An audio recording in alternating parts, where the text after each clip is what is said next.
నమస్తే welcome to I dream inside politics with Kavitha. తెలంగాణలో ఫిరాయింపులకు సంబంధించి హైకోర్టు గైడ్ లైన్స్ ఇచ్చిన తర్వాత సడన్ గా రాజకీయాలు ఎందుకు మారిపోయాయి?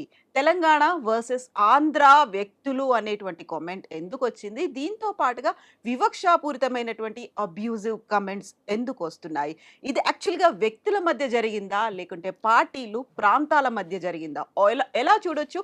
ఓవరాల్ గా నెక్స్ట్ స్టెప్ ఎవరు ఏం వేయబోతున్నారు? మనతో పాటుగా ఉన్నారు పొలిటికల్ అనలిస్ట్ ప్రొఫెసర్ ఘంటా చక్రపాణి గారు.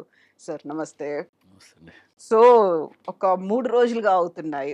డిఫరెంట్ కైండ్ ఆఫ్ రాజకీయాలనేవి చూస్తున్నాము. ఇలాంటి ఒక కాన్ఫ్లిక్ట్ అనేది మనకి తెలంగాణ ఉద్యమం టైంలో కనిపించింది. తెలంగాణ రాష్ట్రం ఏర్పడక ముందు కనిపించినటువంటి సిట్యుయేషన్. ఇప్పుడెందుకు సడన్‌గా ఇలా పాపప్ అయ్యి వచ్చేసింది బయటికి? అంటే దీన్ని మీరు చాలా మీడియా దీన్నంతా ఒక రాజకీయాలు హ్మ్.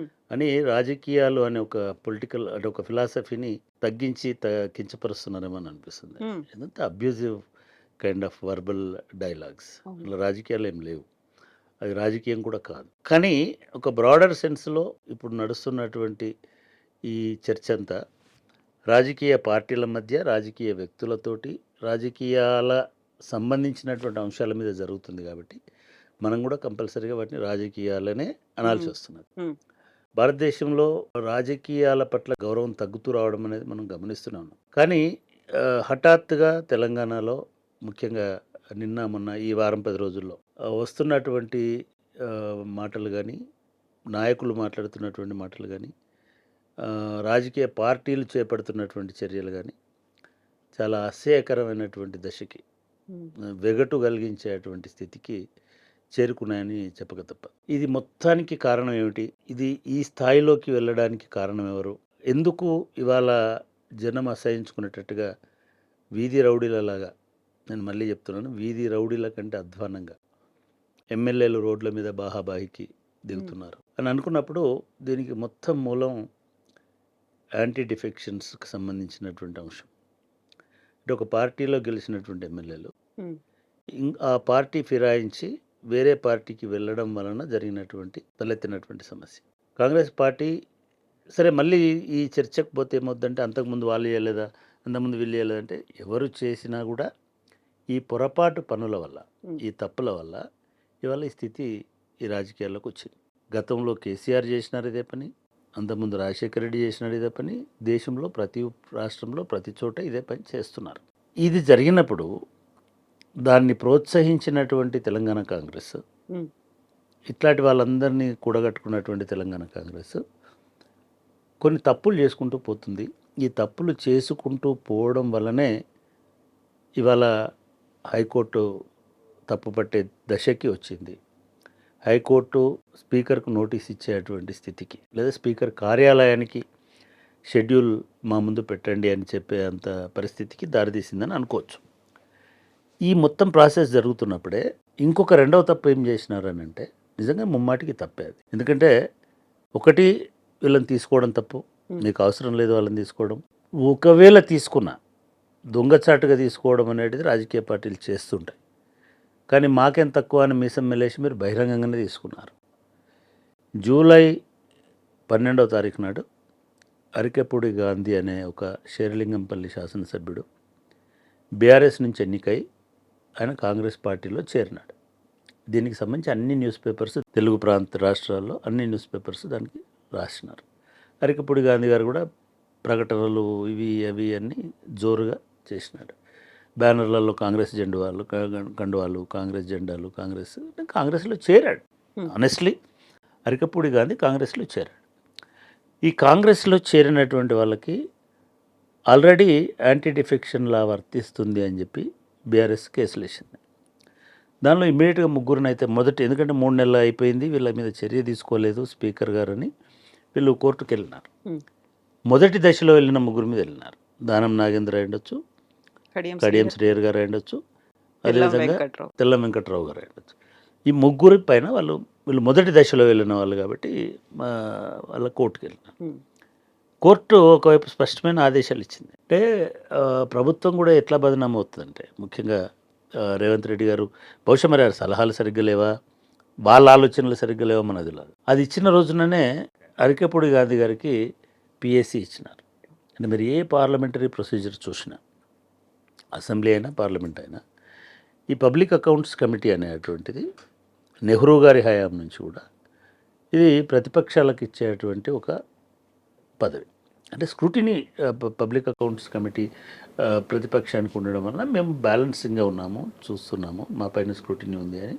శాసనసభ మీద ఇంకొక స్క్రూటినీ ఉండదు కాబట్టి ఇట్లాంటివి అన్నీ ఉంటాయి. పబ్లిక్ అకౌంట్స్ కమిటీ ఉంటుంది, అష్యూరెన్సెస్ కమిటీ ఉంటుంది, లేదా మిగతా కమిటీలు ఉంటాయి. ఇవన్నీ ప్రతిపక్షాలకు ఇవ్వడం అనేటువంటిది ఆనవాయితీగా వచ్చేటువంటి అంశం. కానీ అది నా ప్రతిపక్ష పార్టీ ప్రతిపాదించిన హరీష్ రావు కాకుండా నిజానికి హరీష్ రావుకో లేదా వీళ్ళు సూచించినటువంటి పేర్లలో ఎవరికి ఇచ్చినా నష్టం లేకుండా ఆల్రెడీ జూలై 12 నుంచి కాంగ్రెస్ పార్టీలోనే ఉంటూ మొన్నటి శాసనసభ సమావేశాలలో కూడా బీఆర్ఎస్ శ్రేణులతోటి వరుసలో కూర్చోకుండా కాంగ్రెస్ వాళ్ళ వెనుక కూర్చున్నటువంటి ఒక శాసనసభ్యుడికి అరికెపూడి గాంధీకి అది ఇచ్చినారు. అంటే ఇప్పుడు పార్టీలు తప్పులు చేయడం ఒక ఎత్తు అయితే, ఇట్లాంటి అడ్డదారిలో గోడలు దుంకిన వాళ్ళు అనేక తప్పులు చేస్తున్నారు. వీళ్ళందరూ అట్లా పోయినారు, వాళ్ళకు ప్రచారాలు చేసినారు, వాళ్ళ బ్యానర్లలో వీళ్ళ పేర్లు పెట్టుకున్నారు. అంత జగమెరిగిన సత్యం. వీడు గోడ దూకినాడు అనేటువంటిది వాస్తవం. మొన్నటి అసెంబ్లీలో వీళ్ళందరూ కాంగ్రెస్ వైపు కూర్చున్నారు. రెండవ ఎవిడెన్స్, మేము చాలామంది లేచి మాట్లాడుతుంటే చూసినాం. నాకు ఇంతకాలానికి నాకు మాట్లాడే అవకాశం వచ్చిందని దానం నాగేంద్ర మాట్లాడము. దానం నాగేంద్ర పోటీ కూడా చేసినాడు. అసలు ఆయనని తప్పించుకునే అవకాశం లేని, ఆస్కారం లేనటువంటి ఎంపీగా కాంగ్రెస్ తరఫున. సో వీళ్ళందరూ అసెంబ్లీలో అట్లా కూర్చున్నారు. రెండోది, వీళ్ళందరూ బీఆర్ఎస్ 10 సంవత్సరాల పాలన, కొంతమంది అయితే నిస్సిగ్గుగా ఆ దానిలో మంత్రులుగా ఉండి ఇవాళ ఈ 10 సంవత్సరాలు ఏం జరగలేదని మాట్లాడినారు. ఫైన్. నేనేమంటున్నానంటే, ఒక విమర్శ రేవంత్ రెడ్డి వాళ్ళు విమర్శించినాడు, బీఆర్ఎస్ హయాంలో అవినీతి జరిగింది, పనులు జరగలేదంటే అర్థం చేసుకోవాలి. కోమటిరెడ్డి వెంకటరెడ్డి గారు అట్లా అన్నారంటే అర్థం చేసుకోవాలి, లేదా పొన్నం ప్రభాకర్ అన్నారా అర్థం చేసుకోవాలి. అసలు దానిలో కూడా మినిస్టర్లు ఉండి దానిలో వాళ్ళ కావిడ్లు మోసి వాళ్ళని భుజాలకు ఎక్కించుకొని తిరిగిన వాళ్ళు అందరూ వచ్చి ఇవాళ ప్రతిపక్షంలో అధికార పక్షం వైపు నిలబడి ప్రతిపక్షాన్ని తిట్టడం, ఇదొక ఎవిడెన్స్. వీళ్ళ నైతికతకు సంబంధించి, నైతిక నిబద్ధతకు సంబంధించినటువంటి ఇన్ని జరిగిన తర్వాత ప్రభుత్వం ఈయన పిఎస్సి చైర్మన్గా ఈయన అనౌన్స్ చేసింది, అరికెపూడి గాంధీని పిఎస్సి చైర్మన్గా. పిఎస్సి చైర్మన్గా అరకపూడి గాంధీని ఎందుకు ఇచ్చారు అని ఎవరు అడిగితే, ఆయన ప్రతిపక్షంలోనే ఉన్నాడు కాబట్టి మేము ఇచ్చామని చెప్పినారు. ఇది నిజంగానే బీఆర్ఎస్ పార్టీకి ఒక షాకింగ్ లాంటిది. ఎందుకంటే బీఆర్ఎస్ అఫీషియల్గా ఆయన ప్రపోజ్ చేయలేదు. ఆయన బీఆర్ఎస్ని వదిలేసి కాంగ్రెస్లో పోయినాడు, కాంగ్రెస్ వైపు నుంచి నిలబడి మాట్లాడినాడు. అటువంటి ఆయనని డిజిగ్నేట్ చేయడం అని ఏమిటి అనేటువంటిది ఒకటి. ఇక్కడి వరకు నిజంగా కూడా 100% గాంధీ 100% తప్పులు. ఆయన కోటేసినటువంటి శేర్లింగం ప్రజలను మోసం చేసినాడు. ఆయన ఏ గుర్తుతో అయితే పోటీ చేసిండో ఆ గుర్తుకు సంబంధించిన పార్టీని మోసం చేసిండు. ఆయన ఏ రాజ్యాంగము, ఏ చట్టాన్ని అయితే గౌరవిస్తానని బయట చెప్తున్నాడో దానికి పూర్తి విరుద్ధంగా, ఎందుకంటే యాంటీ డిఫెక్షన్కి ఒక చట్టమే ఉంది కాబట్టి ఒక చట్ట విరుద్ధమైనటువంటి పని అరికెపూడి గాంధీ చేసినట్టు ఇది మొదటిది మనం అర్థం చేసుకోవాల్సింది. దీన్ని కౌంటర్ చేసేటువంటి విషయంలో, లేదా దీన్ని ఖండించే విషయంలో, దీన్ని ఎండగట్టే విషయంలో బీఆర్ఎస్ పార్టీ పూర్తిగా విఫలమైంది అనేది రెండు. నిజంగానే కేసీఆర్ గారో, కేటీఆర్ గారో, లేదా ఇప్పుడు మాట్లాడుతున్నట్టుగా హరీష్ రావు గారు ముందుకొచ్చి ఇది ఇట్లా కాదు, ఇది న్యాయసమ్మతం కాదు, ఇది చట్టవిరుద్ధము, ఆల్రెడీ డీబార్ఐ అంటే పరీక్షల్లో నకలు కొట్టి పట్టుబడినటువంటి స్టూడెంట్కే మీరు వాల్యుయేషన్ ఇస్తామని అంటే ఎట్లా ఉంటుంది అది? సో ఇది తప్పు అని చెప్పాల్సినటువంటి బాధ్యత బీఆర్ఎస్ అధిష్టాన వర్గం, బీఆర్ఎస్ పార్టీ మీద ఉండే. ఆల్ ఆఫ్ ఎ సడన్ పాడి కౌశిక్ రెడ్డి, నిజానికి పాడి కౌశిక్ రెడ్డి బీఆర్ఎస్ దీనిలో బ్యాక్ బెంచ్లో ఉండాల్సినటువంటి, he cannot be face of BRS. Face of BRS ఆ ఉద్యమంలో ఉన్నవాళ్ళు, పార్టీ మొదటి నుంచి నడిపించినటువంటి వాళ్ళు, పార్టీ కార్యదర్శి వర్గ సభ్యులు ఎవరైనా ఉంటే, కార్యదర్శులకు సంబంధించిన వాళ్ళు ఉంటే వాళ్ళు, లేదా party spokes persons, officially designated spokes persons, వీళ్ళు మాట్లాడితే బాగుంటుంది. అసలు బీఆర్ఎస్ కోర్టు కేసు వేయించడం కూడా పార్టీ అధికారికంగా వేయిస్తే బాగుండేది. ఎగ్జాక్ట్గా నేను అదే అడగబోతున్నాను. కోర్టు కేసు వేసింది వివేకానంద్, ఆ తర్వాత పాడి కౌశిక్ రెడ్డి. సో వాళ్ళు వేసిన తర్వాతే తీర్పు అనేది వచ్చింది కాబట్టి వాళ్ళిద్దరికి హై ప్రయారిటీ వచ్చిందా? నేను నిజమే. ఒకటి అంటే ఎనీ పార్టీ సిస్టంలో suppose all India Congress committee ఉంది, ఆ కమిటీ ఆ అధ్యక్షుడి డిసిషన్ మేరకు అఫీషియల్గా ఆ పార్టీనే కేసేస్తారు. హ్మ్. ఇక్కడ అన్ఫార్చునేట్లీ ఆ పార్టీ అంటే ఆ పార్టీ ప్రెసిడెంట్కి కేసేయాలా? ప్రెసిడెంట్ అక్కర్లే. President can authorize any of 2 party functionaries. వాళ్ళ స్పోక్స్ పర్సనో, వాళ్ళ సెక్రటరో, వాళ్ళ వర్కింగ్ ప్రెసిడెంటో వేయాల్సినటువంటి కేసు ఇది. హ్మ్. ఎందుకంటే మా పార్టీ నుంచి పోతున్నాం. కానీ ఇద్దరు ఎమ్మెల్యేలు వేశారు. సరే అది తప్పని కూడా నేను అనట్లే. ఈ ఇద్దరు ఎమ్మెల్యేలు వేసేసరికి ఈ ఇద్దరు ఎమ్మెల్యేలలో ఒక జూనియర్ మోస్ట్ ఎమ్మెల్యే 10 నెలలు మాత్రమే ఎమ్మెల్యేగా ఉన్నాయని ఒక ఆయన ఉన్నాడు. అఫ్కోర్స్ వివేకానంద సీనియర్ లీడర్ హ్మ్. మూమెంట్లో ఉన్నాడు. 10 సంవత్సరాలు 11 సంవత్సరాల నుంచి ఇప్పుడు ఎమ్మెల్యేగా ఉన్నాడు. ఆయన ఒక ఆయన దానిలో ఉన్నాడు. సరే మొత్తానికి వీళ్ళకి అనుకూలమైనటువంటి కోర్టు అనుకూలంగా వచ్చినటువంటి ఆనందం కూడా లేకుండా ఈ పాడి కౌశిక్ రెడ్డి అనేటువంటి శాసనసభ్యుడు ఆ ఒక ప్రెస్ కాన్ఫరెన్స్లో అనవసరమైన సెల్ఫ్ గోల్ చేసుకున్నాడు. హ్మ్. అంటే జనరల్గా కూడా ఇది గతంలో కూడా ఇట్లాంటివి జరిగినాయి. స్వయంగా రేవంత్ రెడ్డి గారు కూడా ఒకసారి ఇట్లాంటి వివాదంలో ఇరుక్కున్నాడు. గతంలో కేటీఆర్ గారు కూడా ఇట్లాంటి వివాదంలో ఇరుక్కున్నారు. మహిళలను కించపరచే ఉద్దేశం నాకు లేదని ఆయన పోయి మహిళా కమిషన్కి చెప్పొచ్చినాడు. ఇవి జరుగుతున్నటువంటి పరిణామాలలో చాలా ఆవేశంగా ఆ ప్రెస్ కాన్ఫరెన్స్లో అడ్రస్ చేసింది. దానికి అదే ప్రెస్ కాన్ఫరెన్స్లో వివేకానంద గారు కూడా అడ్రస్ చేశారు. ఆయన మెచ్యూరిటీతో మాట్లాడినాడు. ఆయన వెళ్ళిపోయాడు. ఈయన గాజులు, చీరలు, ఇవి బొట్టు ఇవేదో మాట్లాడినాడు. అది నిజంగా కూడా ప్రజాస్వామ్యంలో చట్టాలను తయారు చేసేటువంటి శాసనసభ్యులు అటువంటి మాటలు మాట్లాడడం అనేది నిజంగా బాధాకరం, దుర్మార్గం, హేయం కూడా. హ్మ్. ఎందుకంటే గాజులు వేసుకున్న వాళ్ళందరూ చేతగాని వాళ్ళు. అసలు నీ ప్రవర్తన ఏమిటి? నువ్వు ఎవరిని ఉద్దేశించి మాట్లాడుతున్నావు? ఒక మెంబర్కో లేకపోతే అసలు ఏ మనిషికైనా కూడా నువ్వు ఆయన దుర్మార్గం చేసినాడు, ఆయన తప్పు చేసినాడు, ఆయన చట్టవిరుద్ధమైన పని చేసినాడు, ఆయన విమర్శించు. ఎగ్జాక్ట్లీ. కానీ మొత్తం స్త్రీ జాతినే అగౌరవపరిచేటట్టుగా చేసినారు. సరే ఫైన్, అది చాలాసార్లు అట్లాంటిది చాలామంది చేస్తుంటారు. అది చెయ్యడమే కాకుండా చాలా అగ్రెసివ్గా మాట్లాడడం స్టార్ట్ చేసినారు. హ్మ్. అందులో చెప్పారు కూడా అరకపూడి గాంధీకి నేను ఇవి పంపిస్తున్నాను అని కూడా చెప్పారు. ఇది వాళ్ళు పర్సనల్గా తీసుకున్నారు. డెఫినెట్గా ఎవరైనా ఒక ప్రెస్ కాన్ఫరెన్స్లో మాట్లాడి అసలు నువ్వెవడివి, నువ్వు ఎప్పుడు వచ్చినావు, ఇట్లాంటి సమస్యలు వస్తాయి. ఏ పార్టీ నుంచి ఏ పార్టీ ముందు నుంచి నుంచి ఉన్నావా? ఇవన్నీ ఉంటాయి. హ్మ్. సరే ఈయన అంత ఇదిగా మాట్లాడి ముఖ్యంగా ఒక సెన్సిటివ్ విషయమైనటువంటి స్త్రీలతోటి పోల్చి స్త్రీలను అవమానించడం. గాంధీని అవమానించినాడా లేదా మనకు సంబంధం లేదు. అది అవమానం కూడా కాదు. చీరగట్టుకోవడమో లేకపోతే గాజులు పంపడము అవమానం అని గాంధీ ఫీల్ అవ్వాల్సిన అవసరం లేదు. మహిళలు ఫీల్ కావాలి. చేతగానోళ్ళు మహిళలు నేనే చేతనైన అని వీడు అన్నందుకు. సో ఇది ఒక అన్నెసెసరీ బురద గెలికినాడు పాడి కౌశిక్ రెడ్డి అని నేను అనుకున్నాను. అనవసరమైన బురద, అనవసరమైన ఇష్యూ తీసుకొని నీకు కోపం ఉంటే, నీకు విమర్శ ఉంటే, నీకు ఆయన పట్ల ఇంకో ద్వేషం ఉంటే ఇంకొక రూపంలో చెప్పాలి. కానీ ఎవడో తప్పు చేసినాడని చెప్పేసి మొత్తం స్త్రీ జాతిని అంతా అవమానించేటట్టుగా బిహేవ్ చేసినాడు అనేది ఇది ఒక బ్యాడ్ టేస్ట్లో వచ్చినటువంటి ప్రవర్తన. దాని మీద బోల్డంత విమర్శ వచ్చింది.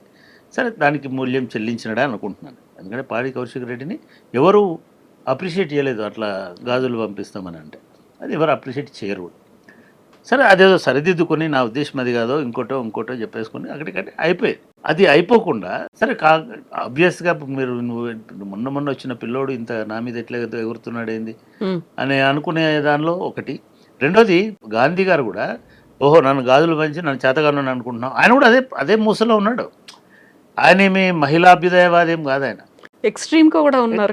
ఆయన ఆర్గ్యుమెంట్లో 2 రకాల అంశాలు చూడండి. ఒకటి, నువ్వు గాజులు పంపించి నన్ను అవమానించి, అసలు గాజులు పంపిస్తే అవమానం కాదేమో మనం అంటున్నాం. అది మహిళలను అవమానించినట్టు అంటున్నాం. అంటే నన్ను గాజులు పంపించి నన్ను అవమానిస్తావని నేను రియాక్ట్ అయ్యాను. ఈయన కూడా అదే ఒపీనియన్ ఉంది. నన్ను చేతగానోడు అనుకుంటున్నావా, నేను ఆడదాన్ని అనుకుంటున్నావా, ఈ లెవెల్లో మాట్లాడుతున్నాను. సరే ఆయన ఏమి పెద్ద సంస్కృతి ఏం కాదు. ఆయన అంతకంటే దారుణమైన కేసుల్లో ఇరుక్కున్నాడు కాబట్టి ఇప్పుడు అసెంబ్లీలో జరుగుతున్న డిఫెక్షన్కి సంబంధించిన దాన్ని కప్పిపుచ్చుకోవడానికి ప్లస్ పాడి కౌశిక్ రెడ్డి లాంటి ఒక పిల్లోడు నన్ను ఇట్లా మాట్లాడతాడు అని ఆయన దీని మీదకి వచ్చి ఆయన మాట్లాడారు. సరే ఇక్కడికి అయిపోయేది. ఈ గాజులు పంపిస్తాం, ఇది పంపిస్తామని చెప్పేసి మళ్ళీ మేము మీ ఇంటికి వస్తాము, నువ్వు మా ఇంటికి వస్తావా, ఎట్లాంటిది ఛాలెంజ్లు కూడా. ఇక్కడ నిజంగా కూడా వీళ్ళు ఏ ఛాలెంజ్ చేసుకున్నా మనకు సంబంధం లేదు, ప్రజలకు సంబంధం. ఎందుకంటే గాంధీ గారు ఎప్పుడైతే పిఎస్సి చైర్మన్ అయినారో ఆ రోజు కాకుండా ఈ వివాదం అయ్యి గాజులు పూలు ఇట్లాంటిదంతా వచ్చిన తర్వాత నేను ఇంకా బీఆర్ఎస్లోనే ఉన్నాను మొదలుపెట్టి. సరే బీఆర్ఎస్లో ఉంటే మేము ఇట్లాంటిదంతా నడిచింది. ఆ చెత్త డంప్ అది ఎట్లాంటి చెత్త అంటే అట్లాంటి చెత్త నడిచింది. దీంట్లో ఒకటి మహిళలను గాంధీ కూడా ఏం గౌరవించలేదు. మహిళలను వేసుకునే గాజులు నాకు పంపించడం నాకు అవమానమైన ఫీల్ అయినాడు. నంబర్ 1. నంబర్ 2, పాడి కౌశిక్ రెడ్డి ఎట్లాంటి భాష మాట్లాడి నన్ను కించపరిచినాడని ఆయన అనుకుంటున్నాడో, గాంధీ అంతకంటే 10 రెట్ల రోత భాష మాట్లాడు. మనం కొన్ని మాటలు అనలేమే. అవును. ఆడవాళ్ళను, తల్లిని, అక్కను, భార్య, నోటికొచ్చిన బూతు గాంధీ. నాకు ఆశ్చర్యం వేసింది, నాకు గాంధీ అనేందుకు పేరు పెట్టిన. ఉమ్. గాంధీ మాట్లాడే భాష కాదది. నిజంగా సింపతి ఎప్పుడు వచ్చేది ఈయన గాంధీ గారికి అంటే, ఇది అన్యాయము, మహిళలను కించపరుస్తున్నాడు, క్షమాపణ నన్ను చెప్పండి. కించపరిచినాడు, నన్ను అవమానపరిచినాడు, నేను కేసీఆర్ గారిని అడుగుతున్నాను, ఇది ఇటువంటి చర్య మంచిది కాదు, నేను బీఆర్ఎస్ వాడిని. అక్కడికి ఆగితే అయిపోయేది.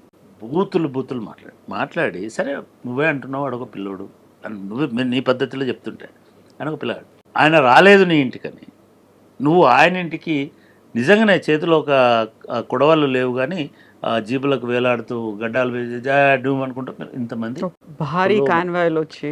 నా జీవితంలో తెలంగాణ ప్రాంతంలో అట్లాంటిది నేను చూడలేదు.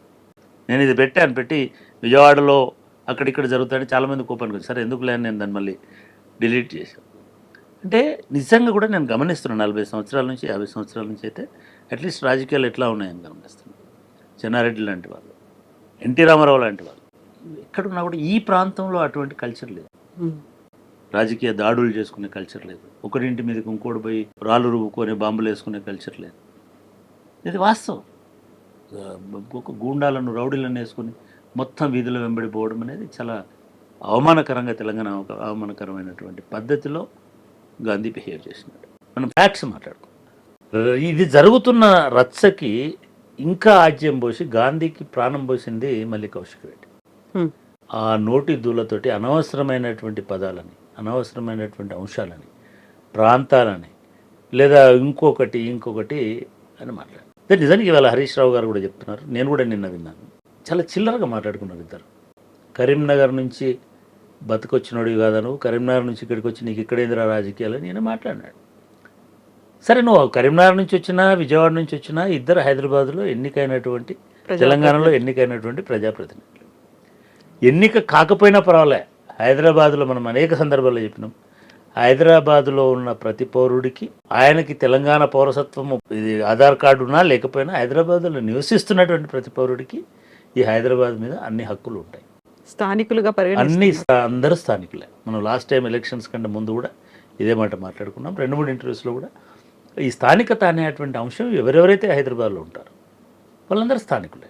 ఇది బీహార్ వాళ్ళు ఉండొచ్చు, వీళ్ళు మీకు చాలామంది తెలియదేమో, తెలంగాణ వాళ్ళైనా ఆంధ్ర వాళ్ళకైనా హైదరాబాద్ కనీసం 20-25 రాష్ట్రాల ప్రజలను తన గుడ్డలో పెట్టుకొని పోషిస్తున్నారు. మీ హైదరాబాద్లో ఏ హోటల్కి వెళ్ళినా మీకు ఒరిస్సా వాళ్ళు మొత్తం సేవ చేస్తున్నారు. వంట నుంచి మొదలుపెట్టి వడ్డించేటువంటి దాకా. ఈవెన్ చాలా విచిత్రంగా ఆంధ్ర హోటల్ అని రాసిన వాటిల్లో కూడా ఒరిస్సా వాళ్ళే పనిచేస్తున్నారు. కాబట్టి వీడు ఒరిస్సా వాడ, ఆంధ్ర వాళ్ళ, రాయలసీమ వాళ్ళ అని బట్టి దాన్ని బట్టి భోజనం చేయట్లేదు ఎవరు హైదరాబాద్లో. వాళ్ళంతా హైదరాబాదీలే అనేటువంటి స్పష్టత ఈ 10 సంవత్సరాల్లో. ఎందుకంటే అంతకుముందు మూమెంట్లో మేమందరం కూడా ఉన్నాం కదా, అప్పుడు ఇట్లాంటి సామరస్యత లేదు. అట్లా అని 69 లాగా ఆంధ్ర గోబ్యాక్ అనేటువంటి పద్ధతి నినాదాలు లేవు. చాలా క్లియర్గా బతకడానికి వచ్చి ఈ హైదరాబాద్ను ఓన్ చేసుకున్న వాళ్ళందరూ తెలంగాణ వాళ్ళే అనేటువంటి ఒక పరిపక్వత తెలంగాణ ఉద్యమానికి వచ్చింది. కాబట్టి పోస్ట్ తెలంగాణ మూమెంట్ కూడా, రాష్ట్రం ఏర్పడిన తర్వాత కూడా ఇటువంటి అపోహలు కానీ ఇటువంటి మాటలు ఎక్కడ రాలే. కేసీఆర్ ముఖ్యమంత్రిగా ఉన్నప్పుడు కూడా ఆయన చాలా వరకు ఆంధ్ర ప్రజల రక్షణ అనేటువంటిది మన ప్రాథమిక కర్తవ్యం అని భావించినాడు. మిస్కన్సెప్షన్స్ ఉన్నాయి, వాటన్నిటిని దూరం చేయాలని మాట్లాడాడు. కేటీఆర్ గారు వాళ్ళందరి సమ్మేళనాలకు పోయినాడు, మనందరం ఒకటే అన్నాడు. నిజానికి చాలామంది ఇదే కాంగ్రెస్లో ఉన్న చాలామంది ఎవరికి వచ్చింది తెలంగాణ, ఆంధ్ర కాంట్రాక్టర్లకే ఇస్తున్నారు, ఆంధ్ర వీళ్ళకి ఇవన్నీ మాట్లాడిన వాళ్ళు వీళ్ళు. అప్పుడు ఎవరు హర్ట్ కాలే. ఆంధ్ర కాంట్రాక్టర్లకు ఎందుకు ఇస్తున్నారు, మీరు ఆంధ్రలోనే ఎందుకు, అప్పుడు ఎవరు హర్ట్ కాలే. ఇవాళ అరికెపూడి గాంధీ నానాబూతులు మాట్లాడినటువంటి సందర్భంలో కౌశిక్ రెడ్డి మాట్లాడిన దాన్ని ఇవాళ భూతద్దంలో చూస్తున్నారు. నెంబర్ 1, కౌశిక్ రెడ్డి అట్లా మాట్లాడడం తప్పు. కౌశిక్ రెడ్డి అట్లా మాట్లాడినందుకు నిజంగానే ఆయన ఇప్పుడు ఏమంటున్నాడు కౌశిక్ రెడ్డి, నేను ఆంధ్ర వాళ్ళని అనలేదు, గాంధీని వ్యక్తిగతంగా, ఎందుకంటే గాంధీ నన్ను అమ్మను, అక్కను, తమ్మను, చెల్లని అందరిని తిట్టినాడు కాబట్టి నేను కూడా అట్లే తిట్టినాను. అది మీ ఇద్దరి మానసిక అపరిపక్వత అని వదిలేయాలి. కానీ వాళ్ళు ఎవరు వదిలేసేటట్లు లేరు. మీరు ఎట్లా అంటారు, మీరు ఎట్లా అంటారు, ఇట్లా అంటారు అని. ఇది మొత్తంగా బీఆర్ఎస్ పార్టీ మెడకు వాళ్ళ సమయం ప్రకారం స్పందించకపోవడం వల్ల, స్పందించడానికి పార్టీ అధ్యక్షులు అందుబాటులో లేరు, పార్టీ వర్కింగ్ ప్రెసిడెంట్ అందుబాటులో లేడు.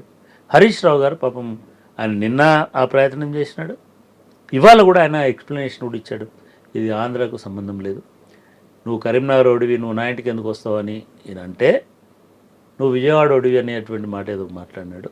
కృష్ణా జిల్లా వాడు, విజయవాడ కూడా కాదు, ఇటు మీరు బతికొచ్చినాడు ఇట్లాంటి మాట్లాడు. అయినా సరే బీఆర్ఎస్ కౌశిక్ రెడ్డి చేసినటువంటి దుందుడుకు చర్యలను, వ్యాఖ్యలను, వివాదాన్ని ఖండించాలి అనేటువంటిది నా ప్రతిపాదన. ఎందుకంటే అటువంటి అపోహ అక్కర్లా. దీనివల్ల రెండు జరుగుతాయి. ఎందుకు బీఆర్ఎస్ ఖండించాలంటే, లేకపోతే ఇది బీఆర్ఎస్ని సిలువ వేయడానికి ఉపయోగపడే పనిలాగా కనబడుతుంది. రేపు రాబోయే కాలంలో జిహెచ్ఎంసీ ఎలక్షన్స్ వస్తున్నాయి, లేదా మిగతా వీటిలలో అంటే ఒక ప్రాంతాన్ని, ఒక సామాజిక వర్గాన్ని కించపరచడం రాజకీయాలలో మంచిది కాదు. ఉద్యమం టైంలో చాలామంది చాలా మాట్లాడినారు, ఫైన్, అది మూమెంట్, ఎస్ అన్నారు, అయినా పర్వాలేదు. కానీ మీరు 10 సంవత్సరాలు చదును చేసుకుంటూ వచ్చి ఒక బ్యూటిఫుల్ ఇది లేఅవుట్ చేసినారు కదా, ఇప్పుడు దాని మీద మళ్ళీ మొలలు కొట్టడం ఎందుకు, ఈ ముళ్ళు ఎందుకు, ఈ ప్రాంతీయ విభేదాలు ఎందుకు? కల్చర్ వైజ్గా నిజంగా ఇది తెలంగాణకు సంబంధించిన ఈ 10 ఏళ్ళు మీరు పెంపు చేసిన కల్చర్ కాదు, మొదటిది. రెండవది, మనం ఇంకొక మాట కూడా వినబడతా ఉంది, హైదరాబాద్ బ్రాండ్ ఇమేజ్, ఇట్లాంటి వీధి రౌడీల వల్ల హైదరాబాద్ బ్రాండ్ ఇమేజ్ పోతుంది. నేను మళ్ళీ చెప్తున్నా, అది వాస్తవం. బహుశా అట్లా పోవాలనే ప్రయత్నం చేసే శక్తులు కూడా ఉండొచ్చు, కావాలని చేస్తున్న వాళ్ళు కూడా ఉండొచ్చు, లేదా ఒక రకమైనటువంటి భయోత్పాతమైననో లేకపోతే అనుమానాస్పదమైనటువంటి వాతావరణాన్ని సృష్టించాలనే శక్తులు కూడా ఉండొచ్చు. రేవంత్ రెడ్డి గారు దీని విషయంలో జాగ్రత్తగా ఉండాలి. నేను ఒక ట్విట్టర్లో మనకు టైం ఉన్నప్పుడల్లా పోస్ట్ చేస్తుంటాను. మీరు మొదటి రోజు చూసినట్టయితే గాంధీ గారిని అన్నందుకు గాంధీ గారి కంటే ఎక్కువ కాంగ్రెస్ వాళ్ళు బాధపడ్డారు, కాంగ్రెస్ వాళ్ళు రియాక్ట్ అయినారు. కాంగ్రెస్ ఎంపీలు, ఎమ్మెల్యేలు అంత చూస్తాం కదరా, నాకు మా గాంధీని ఏమన్నా. ఎప్పుడైతే ఈవినింగ్ కల్లా గాంధీ, నేను మీ గాంధీని కాదు, నేను వాళ్ళ గాంధీని, బీఆర్ఎస్ గాంధీని, నేను కాంగ్రెస్ గాంధీని కాదు, మహాత్మా గాంధీని కాదు, నేను మామూలు గాంధీని అని ఎప్పుడైతే చెప్పినాడో అప్పటి నుంచి వెళ్ళుకో. నేను కూడా అనింది అదే, ఇద్దరు బీఆర్ఎస్ ఎమ్మెల్యేలు మీ ప్రకారం, రేవంత్ రెడ్డి ప్రకారమైనా, రేవంత్ రెడ్డి అదే చెప్పిండు, ఢిల్లీలో చిట్చాట్లో కూర్చొని, ఆయన మా ఎమ్మెల్యేనే కాదు, బీఆర్ఎస్ కాబట్టి మేము పదవి ఇచ్చినాం.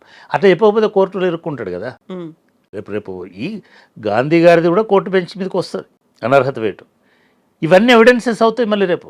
అవును, గాంధీ మా దగ్గర చేరినాడు, మేము ప్రతిపక్షంకి ఇవ్వలేదు, మాకే ఇస్తామంటే కూడా అదొక ఎవిడెన్స్ అవుతుంది. సో ఎవరో స్మార్ట్గా చెప్పినట్టున్నారు, ఆయన ఢిల్లీలో పోయి ఆయన మా ఎమ్మెల్యేనే కదా అని అన్నాడు. ఫైన్, గాంధీ కూడా నేను వాళ్ళ ఎమ్మెల్యేనే కాదు, నేను బీఆర్ఎస్ ఎమ్మెల్యేనే అన్నాడు. ఇప్పుడు గాంధీ క్లియర్గా దొరుకుతాడు నిజానికి. నువ్వు బీఆర్ఎస్ ఎమ్మెల్యే అయితే కాంగ్రెస్ కండో ఎందుకు చెప్పుకున్నావు? బీఆర్ఎస్ పార్టీ లెజిస్లేచర్ పార్టీతో సంబంధం లేకుండా, వాళ్ళ రికమెండేషన్తో సంబంధం లేకుండా, నామినేషన్తో సంబంధం లేకుండా పదవిలో తీసుకున్నాం. లేదా అంతకుముందు జూలై 12th రోజు ఎందుకు చేరినావు పార్టీలో, ఇవన్నీ వస్తాయి, ఆ చర్చలోకి మనం పోక్కర్లే. దీనివల్ల నష్టం ఏమవుతుందంటే, ఒకటి, తెలంగాణలో ఒక అగ్లీ పాలిటిక్స్కి మీరు తలుపులు తెరుస్తున్నారు. ఇది మీ సొంత జాగీరు కాదు, మీ ఇద్దరి జాగీరు అసలేగా. రెండవది, దీనివల్ల బీఆర్ఎస్ పార్టీకి నష్టం వస్తుంది. ఎందుకంటే బీఆర్ఎస్ పార్టీ లక్ష్యము, ఉద్దేశము పూర్తి శివసేనలాగా తెలంగాణ నైట్ పార్టీ కాదు, ఫక్త్ రాజకీయ పార్టీ అని అనౌన్స్ చేసేసారు. బీఆర్ఎస్ ఎప్పుడూ అనౌన్స్ చేసింది, కేసీఆర్ గారు అనౌన్స్ చేసినారు. ఒక్క తెలంగాణ పార్టీ కాదు కాబట్టి బీఆర్ఎస్ అనే పేరు పెట్టుకున్నారు. సో బీఆర్ఎస్ అనే పేరు పెట్టుకున్న తర్వాత కౌశిక్ రెడ్డి ఆంధ్రోడు, తెలంగాణోడు అని మాట్లాడే అర్హత కౌశిక్ రెడ్డికి లేదు, అవసరం అసలే లేదు. ఎంత వ్యక్తిగతమైన కూడా. వ్యక్తిగతమైతే నువ్వు పబ్లిక్లో ఎందుకు మాట్లాడుతున్నావు? వ్యక్తిగతమైతే పబ్లిక్లో ఎందుకు మాట్లాడుతున్నావు? పబ్లిక్లో అదే ఐడెంటిటీ తోటి ఉన్నటువంటి బాధ కలుగుతుంది కదా. బెజవాడ రౌడీలు అనే సినిమానే వచ్చింది, అప్పుడు ఎవరు మనోభావాలు దెబ్బతినలే. కానీ ఇప్పుడు నువ్వు అన్నావు అనుకో, వాళ్ళ మనోభావాలు దెబ్బతింటాయి కదా. సో ఇది పొరపాటు కౌశిక్ రెడ్డి చేసింది. దీన్ని బీఆర్ఎస్ ఇమ్మీడియట్గా సరిదిద్దుకోవాల్సిన అవసరం ఉంది. ఎందుకు లేకపోతే వాళ్ళకి బేస్ అంతా కూడా, ఇప్పుడు మీరు చూడండి, జూబ్లీ హిల్స్, షేర్లింగంపల్లి, కుత్బుల్లాపూర్, ఎల్బీ నగర్, ఇవన్నీ ఎవరు గెలిచినారు? ఇవన్నీ మ్మ్. ఇవన్నీ బీఆర్ఎస్ గెలిచింది కదా. ఇక్కడే మీరు కూడా మాట అన్నారు, హైదరాబాద్ బ్రాండ్ ఇమేజ్ అన్నప్పుడు ఇంకొక రకమైన వాదన సోషల్ మీడియాలో వస్తోంది.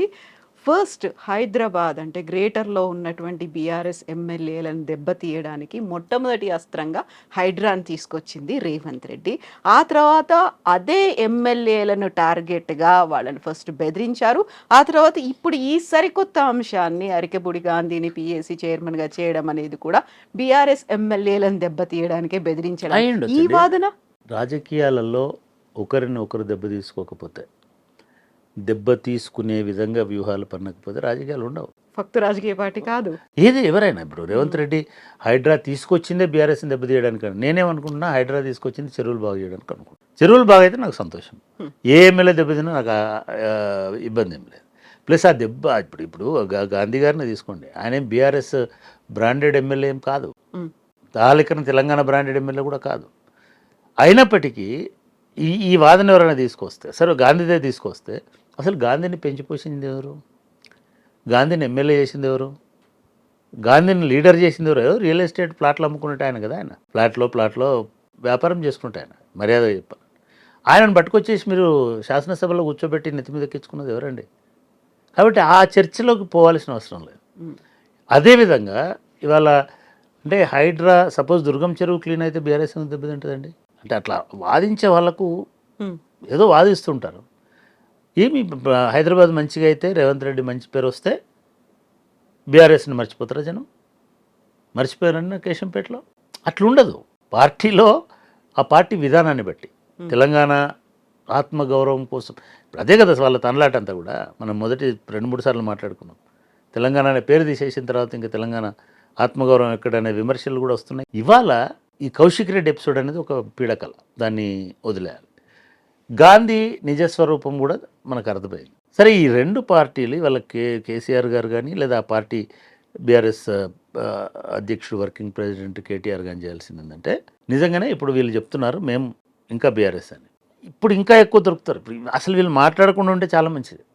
గాంధీ కానీ లేకపోతే దానం నాగేందర్ కానీ ఇంకోళ్ళు కానీ వీళ్ళు మాట్లాడకుండా కామ్గా ఇంట్లో రెస్ట్ తీసుకుంటే సరిపోతుంది. ఎందుకంటే మీరు మాట్లాడిన ప్రతి మాట రేపు కోర్టుకు దృష్టికి పోతుంది. దానం నాగేందర్ చాలా తక్కువ మాట్లాడితే చాలా మంచిది, చాలా ఎక్కువ మాట్లాడుతున్నాడు ఆయన. పాత దాన నిద్ర లేకపోతే చంపేస్తుంది అందరిని. అట్లా కాదు కదా మాట్లాడాల్సింది. నువ్వు ఒక ఎమ్మెల్యేవి, నువ్వు పార్టీ మారలేదు, అక్కడికే ఉండాలి. కానీ నువ్వు అసెంబ్లీ రికార్డ్స్లో దొరికినావు కదా, నేను పార్టీ మారిన తర్వాత కాంగ్రెస్ పార్టీలోకి వచ్చిన తర్వాత మాత్రమే నాకు అవకాశం వచ్చిందని. నెంబర్ 1. నెంబర్ 2, నువ్వు పోటీ చేసినావు కదా కాంగ్రెస్ పార్టీ నుంచి. ఈ గొడవంతా వాళ్ళ ఇష్టం, అది వాళ్ళ జోలికి పోకపోతే బీఆర్ఎస్ తక్షణమే కౌశిక్ రెడ్డి ద్వారా క్షమాపణ చెప్పించడం ఒకటి. ఇది పూర్తిగా ఇప్పుడు చెప్పాను కూడా, నా వ్యక్తిగతం ఇది, నేను దానికి సంబంధం లేదు అనేటువంటి మాట. బట్ ఇమ్మీడియట్గా పార్టీ అధిష్టాన వర్గం కేటీఆర్ గారు, హరీష్ రావు వాళ్ళ పార్టీకి పెద్ద దిక్కుగా పనిచేస్తున్నాడు. హరీష్ రావు గారు ఈ వివాదాన్ని లాగకుండా ఉండడానికి కౌశిక్ రెడ్డిని కొన్ని రోజులు ఒక డార్క్ రూమ్లో ఉంచితే మంచిదని నా అభిప్రాయం. ఇక్కడే ఇంకొక ట్విస్ట్, అరికెపూడి గాంధీ నివాసంలో అక్కడ ఉన్నటువంటి స్థానిక పిఆర్ఎస్ లీడర్స్ కావచ్చు, కార్యకర్తలు అందరూ భేటీ అయిన తర్వాత కౌశిక్ రెడ్డిని సస్పెండ్ చేయండి అనే తీర్మానాన్ని చేసి అంటే పంపించారు. ఆబ్వియస్గా వస్తుంది. నేనేమంటున్నానంటే, పార్టీ వదిలేసిపోయి దొంగచాటుగా కాంగ్రెస్ పార్టీలో చేరి కండువా కప్పుకొని ఇదన్నీ చేసి ఏం లేదు చర్యలు తీసుకొని, ఇదంతా రాజకీయం అమ్మ.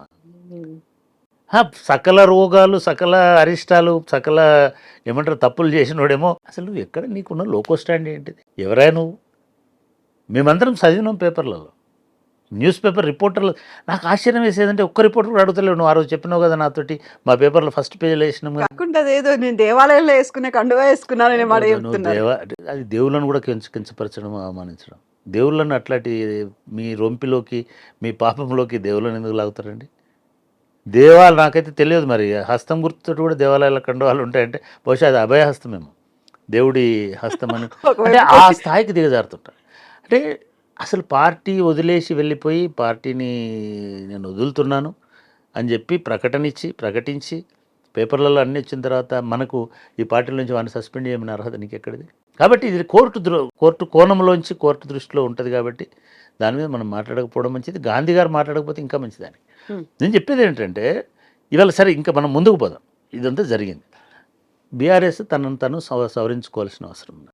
ఇట్లాంటి దుందుడుకు వాళ్ళని కొంచెం వెనక్కి పెట్టుకొని Hmm. అదే హరీష్ రావు గారును, అదే కేటీఆర్ గారును, ఎందుకంటే మీరు ఇంకా కష్టాలలోనే ఉన్నారు. మీరు బ్యాటింగ్ ఇప్పుడు ప్రవీణ్ కుమార్ గారు నిజానికి ఈ కోఆర్డినేషన్ అనేది ప్రవీణ్ కుమార్, హరీష్ గారు, మన జగదీశ్వర్ రెడ్డి గారు, వీళ్ళు మన దిలీప్ గారిని అరెస్ట్ చేసినప్పుడు అంటే రేవంత్ రెడ్డి ప్రభుత్వం కూడా ఇట్లా ఉంటుందని అనుకోవడానికి అనుకోలేదు ఎవరు. విమర్శిస్తే అరెస్ట్ చేస్తాం, లేదా రాస్తే అరెస్ట్ చేస్తాం, పోస్ట్ పెడితే పోస్ట్ వేస్తే అరెస్ట్ చేస్తాం, లేదు మీ ఊరికి వచ్చి మీకు పథకాలు అందుతున్నాయంటే అరెస్ట్ చేస్తాం, ఆ విజయారెడ్డిని, సరితని. ఇది వేధింపు అవుతుంది. సరే ఇవి జరిగినప్పుడు నిజంగా కూడా పోలీస్ ఆఫీసర్లు బుక్ చేయడానికి పన్నిన వ్యూహం కంటే వాళ్ళు నిడిపించుకొచ్చుకోవడానికి పన్నిన వ్యూహాలు బాగున్నాయి. 2 సార్లు అదైంది కదా, దిలీప్ని తీసుకుపోయి లోపల పెట్టినప్పుడు ఏముంది, సాయంత్రం కల్లా వాళ్ళు మీ కేసే పెట్టలేకపోయినారు. Hmm. మనకు ఉంటుంది, కోపం ఉంటుంది, కసి ఉంటుంది, ఇది ఉంటుంది, కానీ మీరు పదవిలో ఉన్నారు, మీరు అధికారంలో ఉన్నారు, మిమ్మల్ని ప్రజలు గమనిస్తుంటారు. మీరు వ్యక్తిగత కక్షలు తీర్చుకోవడానికి వాడిని ఎంబడి పడుతుంటే నిన్నేమైంది, అట్లా ఎంబడిపడి ఆయన హరీష్ రావు గారిని ఎక్కడి సైబరాబాదు, ఎక్కడి కేశంపల్లి, Hmm. లేదా ఎక్కడి ఇంకెక్కడికో ఏదో ఏదో ఊరికి తలకొండపల్లి ఎందుకు తీసుకెళ్తారు? అంటే సేమ్ జరుగుతుంది. ఇది మానుకోవాలి. ఈ సీనియర్ లీడర్లు హరీష్ రావు, ప్రవీణ్ కుమార్, ఈవెన్ ఇట్లాంటి వాళ్ళు ఉండడం వలన వాళ్ళే ముందు కొంచెం మాట్లాడే పద్ధతిలో, మాట్లాడే ధోరణిలో మాట్లాడాలి. ఇప్పుడే కాదు, ఈవెన్ బీఆర్ఎస్ని అంటే ఆయన కాంగ్రెస్లో ఉండి రేవంత్ రెడ్డి గారి అధ్యక్షతనే ఎన్నికలకు పోటీ పోయినప్పుడు, హుజూరాబాద్ ఎన్నికలప్పుడు ఇట్లే మాట్లాడినాడు. ఈటెల రాజేందర్ని గడగడలాడించినాడు ఇట్లాంటి వాటితోటి. Hmm. సో నేనేమంటున్నానంటే వాళ్ళు కొంత మెదగాలి, వాళ్ళకు కొంచెం తెలంగాణకు సంబంధించిన ఇవన్నీ అర్థం కావాలి, ఎక్కడ ఏది వాడాలి ఇవన్నీ తెలవాలి. మీరు అందరూ ఉద్యమం నడిపించిన సీనియర్ నాయకులు ఉన్నారు కదా. నేను నిజంగా సీరియస్గా చెప్తున్నా, జగదీశ్వర్ రెడ్డి గారిని పెట్టండి ముందట. Hmm. What is wrong? Let him manage ఈ పార్టీకి సంబంధించినటువంటి అంశాలు. నిరంజన్ రెడ్డి గారిని పెట్టండి, apart from Harish Rao and మిగతా ఫ్రెండ్స్ వాళ్ళు ఎవరైతే ఉన్నారో వాళ్ళతో పాటుగా ఇట్లాంటి ఒక మీరు వెనుకట వేసినారు ప్రెసిడియం అని ఒక 5 మందిని 8 మందిని వేసి కోఆర్డినేషన్ కమిటీ పెట్టుకోండి. ఇంకా ఎక్కువ అవుతారు రేపటి నుంచి. Hmm. మీకు కోఆర్డినేషన్ అవసరం. సేమ్ విమర్శలు వస్తున్నాయంటే గ్యారంటీగా వస్తాయండి. మీరు కనబడరు, మీరు పార్టీ శ్రేణులకు అందుబాటులో ఉండరు, వాడు అరెస్ట్ అయ్యి ఎక్కడో ఉంటే మీరు ట్విట్టర్లోనే ఉంటారు.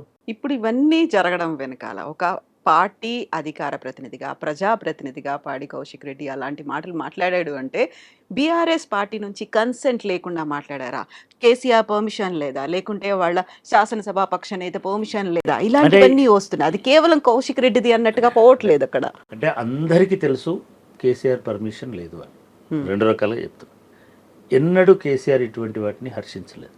నిజంగా చెప్తున్నాను. మళ్ళీ అసలు పార్టీలో ఈ మాట కూడా వినబడద్దు, వాసన కూడా వినబడద్దు అని ఆదేశించినట్టు ప్రభుత్వ యంత్రాంగంలో కూడా అటువంటి వివక్ష పూరితమైనటువంటిది ఏది కనబడకూడదు అనేది గత 10 సంవత్సరాల కేసీఆర్ పరిపాలన చూసినట్టయితే ఎక్కడ ఆంధ్ర వాళ్ళకి, చివరికి కాంగ్రెస్ పార్టీనే నిందించింది, మీరు ఆంధ్ర వాళ్ళకి మేలు చేస్తున్నారు. ఇదే కోమటిరెడ్డి వెంకటరెడ్డి గారు ఆంధ్ర కాంట్రాక్టర్లకి అసెంబ్లీలోనే కోమటిరెడ్డి రాజగోపాల్ రెడ్డి మాట్లాడినాడు.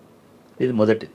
కాబట్టి మనము కేసీఆర్కు ఆపాదించడానికి లేదు. అయినప్పటికీ కూడా పబ్లిక్ స్క్రూటినీలో ఒక పార్టీ ప్రతినిధిగా, స్పోక్స్ పర్సన్గా ఈయన మాట్లాడినాడు కాబట్టి ఇమీడియట్గా ఆ పార్టీ ఖండన ఇవ్వాల్సిన అవసరం ఉంది, డిజోన్ చేసుకోవాల్సిన అవసరం, ఖండన ఇంకోట డిజోన్ చేసుకోవాల్సిన అవసరం అయితే ఉంది. లేకపోతే ఇది రేపు జిహెచ్ఎంసీ ఎన్నికలనండి, లేకపోతే ఇంకోటనండి, భవిష్యత్తులో అనవసరమైనటువంటిది ఫ్లేర్ అప్ అవుతుంది. ఇది మొదటి ప్రతిభ. లేదు మేము స్ట్రాంగ్గా శివసేన లాగానే ఉంటాము అంటే బహుశా అట్లా ఉండరు వీళ్ళు, శివసేన లాగే ఉంటాము మేము, తెలంగాణ ప్రయోజనాల కోసమే, తెలంగాణ వాదుల కోసమే, తెలంగాణ ప్రాంతం కోసమే, మనుషుల కోసమే పనిచేస్తాం అనుకుంటే ఆ స్టాండ్ తీసుకోండి. ఏదో ఒక పొలిటికల్ స్టాండ్ అయితే ఉండాలి కదా. పోతుంది, ఉండదు జిహెచ్ఎంసీ మీకు ఇప్పటి వరకు మీకు బాంబే సిటీ అనేది బీజేపీ చేతిలోకి పోలే, శివసేన అనేది స్ట్రాంగ్గా ఉంటుంది, గెలుస్తారు కావచ్చు. అట్లనే ఏదో ఒక పాత్ర అయితే పోషించండి. ఒకవేళ మీరు ప్రో తెలంగాణనే, యాంటీ సెటిలర్స్, అప్పుడు మీకు మద్దతు కూడా కష్టమైంది. శివసేన అనేది మనం కూడా విమర్శించినాం శివసేనని, ఎందుకంటే బతకడానికి ఎంతోమంది పోతుంటారు. బతుకుతానికి పోయినటువంటి వాళ్ళకి ఓటు హక్కు వస్తుంది, కంటెస్ట్ కూడా చేస్తుంటారు. కాబట్టి అట్లాంటి వాటికి పోకుండా దీన్ని రిపేర్ చేసుకోవాల్సిన అవసరం ఉంది. ఇది మొదటి బాధ్యత కేసీఆర్ గారి మీద, టీఆర్ఎస్ మీద ఉంది. కౌశిక్ రెడ్డి గారిని కొంత సాఫ్ట్వేర్ చేసుకుని అదుపులో పెట్టుకోవాల్సిన అవసరం అయితే ఖచ్చితంగా ఉంది. రెండవది, ఈ ఆధారాలన్నిటితోటి గాంధీ మీద ఫైట్ చేయాల్సిన బాధ్యత కూడా అవసరం కూడా ఉంది. గాంధీ చాలా తప్పులు చేస్తున్నాడు, ఇంకా చేసి ఇప్పుడు దానికి ఒక రీజనల్ సెంటిమెంట్ కలరు ఆయన అన్నమాట వాస్తవమే అయినప్పటికీ దీన్ని రాజకీయ లబ్ధి కోసం వాడుతున్నారు. ఇది బీఆర్ఎస్ పార్టీ గాంధీతో ఎదుర్కోబోయే ఛాలెంజ్ అవుతుందని నేను అనుకుంటున్నాను. మూడవది, ఎవరు ఒప్పుకున్నా ఒప్పుకోకపోయినా ఇవాళ దానం నాగేందర్ చాలా వేదం వల్లించినాడు. ఏమని అంటే హైదరాబాద్ బ్రాండ్ ఇమేజ్ పోతే నా మనసు గాయం. ఈ హైదరాబాద్కు బ్రాండ్ ఇమేజ్ ఎట్లొచ్చింది? లాస్ట్ 10 సంవత్సరాల పునర్నిర్మాణం తోటి రాలేదా? లాస్ట్ 10 సంవత్సరాల టీఎస్ ఐపాస్ తోటి రాలేదా? లాస్ట్ 10 సంవత్సరాల ఐటీ పాలసీ తోటి రాలేదా? లేదు ఈజ్ ఆఫ్ బిజినెస్ తోటి రాలేదా? ఇవన్నీ మర్చిపోయి నువ్వేదో బ్రాండ్ ఇమేజ్, నీ బ్రాండ్ ఇమేజ్ అదే నల్లకద్దాల బ్రాండ్ ఇమేజ్ తెలుసు కదా మనకు. తెలంగాణ కోసం ఏం చేసినాడు దానం నాగేంద్ర. కాబట్టి ఇవన్నీ ఇట్లాంటి వాళ్ళు ఎంటర్టైన్ చేయకూడదు. ఈ బ్రాండ్ ఇమేజ్ని ఎప్పుడైనా గుర్తుపెట్టుకోండి, ఎవరైతే నిర్మించినారో దాన్ని కాపాడుకోవాల్సిన బాధ్యత కూడా వాళ్ళ మీద ఉంటుంది. ఈ బ్రాండ్ ఇమేజ్ని కాపాడుకోవాల్సిన బాధ్యత బీఆర్ఎస్ పార్టీది. అప్పుడే తెలంగాణ బ్రాండ్ ఇమేజ్ని మీరు కాపాడిన వాళ్ళు అవుతారు. తెలంగాణ సాధనకు మీరు ఇది చేసినారు కాబట్టి దాన్ని కూడా కాపాడుకోవాల్సిన అవసరం ఉంటుంది. ఈ చిల్లర రాజకీయాలు, చిన్న రాజకీయాలకు పోవాల్సిన అవసరం లేదు. ఇది మొదటిది. ఇకపోతే ప్రధానమైనటువంటిది ఏమిటంటే ఈ చెత్తకు కారణమైనటువంటి యాంటీ డిఫెక్షన్ లా. అసలే 4 వారాల గడువు, అందులో ఒక వారం అయిపోతూనే ఉంది. అంటే వీళ్ళు దీన్ని ఇంకా ఇట్లాంటి చేసి ఎవరు కాన్సన్ట్రేట్ చేయకుండా పోతుంది, డైవర్షన్. కానీ ఒక బ్యూటిఫుల్ ఎగ్జాక్ట్లీ ఒక మంచి అవకాశం వచ్చింది. ఈ మంచి అవకాశం ఏంటంటే మీరు స్పీకర్ మీద ఒత్తిడి పెట్టడం. నేను ఎక్కడ చూసినా ఇప్పుడు స్పీకర్ కౌశిక్ రెడ్డిని సస్పెండ్ చేయడానికి సిద్ధమవుతున్నాడు అని ఏదో యూట్యూబ్ ఛానళ్ళలో ఎక్కడ, అంటే ఈ యూట్యూబ్ ఛానల్లో లేదా ఛానల్ కూడా ఎట్లా అయిపోయినాయంటే వాళ్ళ కోరికలను తీర్చేసుకుంటారు అన్నమాట. వీళ్ళ మనసులో ఉన్నదాన్ని అయిపోయింది, ఇంకా వారిని తీసేస్తారు. ఒకటి, స్పీకర్కి శాసనసభ్యుడు ప్రవర్తించినటువంటి పద్ధతిని మీదనే ఉంటుంది. కౌశిక్ రెడ్డి మీ ఒక్క మాట అన్నందుకు తీసేస్తే రోజు నలుగురిని తీసేయాల్సి వస్తుంది ఎమ్మెల్యేలు. నేను అట్లాంటిది జరుగుతుందని అనుకోవట్లే. ఇప్పటికైనా స్పీకర్ వారం రోజులు గడుస్తుంది కాబట్టి కోర్టు తీర్పును గౌరవించి ప్రాసెస్ని మొదలుపెట్టేటట్టుగా బీఆర్ఎస్ ఒత్తిడి పెంచాల్సిన అవసరం ఉంది. మళ్ళీ కౌశిక్ రెడ్డిని పంపించి ఒత్తిడి పెంచమంటే అసలు ఉన్న ఇది కూడా పోతుంది.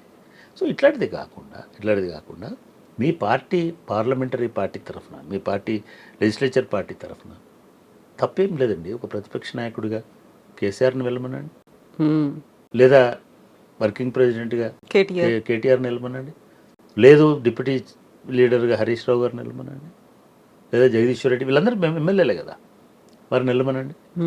ఎవరో పర్సూ చేయాలి, రెగ్యులర్ దీన్ని ప్రాసెస్ చేయాలి. చేస్తే బై ఎలక్షన్స్కి పోక తప్పని వాతావరణం అయితే ఖచ్చితంగా మనం కనబడతాం. ఖచ్చితంగా అటువంటి ఇది ఆ తీర్పులో కనబడుతుంది. ఇదొక పార్ట్. రెండవ భాగంలో వీళ్ళు కొంచెం స్మార్ట్గా కూడా వ్యవహరించాల్సి ఉంటుందేమో అని నేను అనుకుంటున్నాను.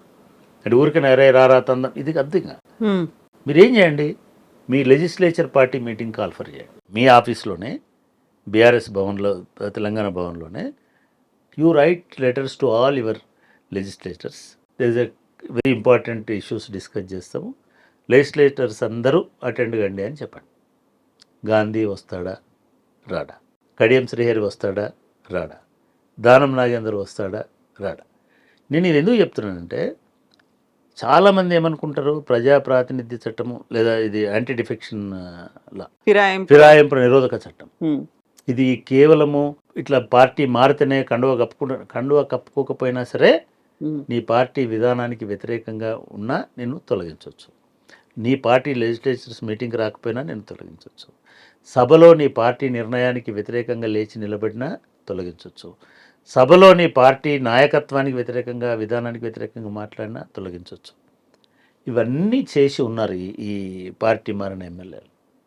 ఎన్నికల ప్రచారం బయట చేయడం అన్నీ పక్కన పెట్టారు. మీరు బీఆర్ఎస్ ఏం చేయాలి, ఇప్పుడు మీ మీటింగ్ పెట్టుకోండి, ఇన్వైట్ చేయండి అందరినీ, మా పార్టీ ఎమ్మెల్యేలందరినీ పిలుస్తున్నాం అని పెట్టండి, వస్తారు.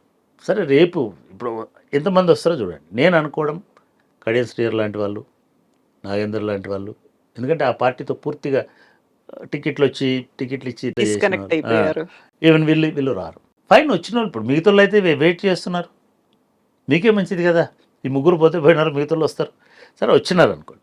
అంటే చాలా అంటే మనం మొన్న ఒక సందర్భంగా అనుకున్నాం, చాలా కర్కోటకమైన చట్టం అది, వాడగలిగితే కఠినమైన చట్టం. మీరు రేపు అసెంబ్లీలో చర్చ జరుగుతుంది, ఇవాళ ఇది ఎన్ష్యూర్ చేసుకోండి, మీతోటి ఎంతమంది ఉన్నారు, మీ బయట ఎంతమంది ఉన్నారు, ఇది మొదటిది.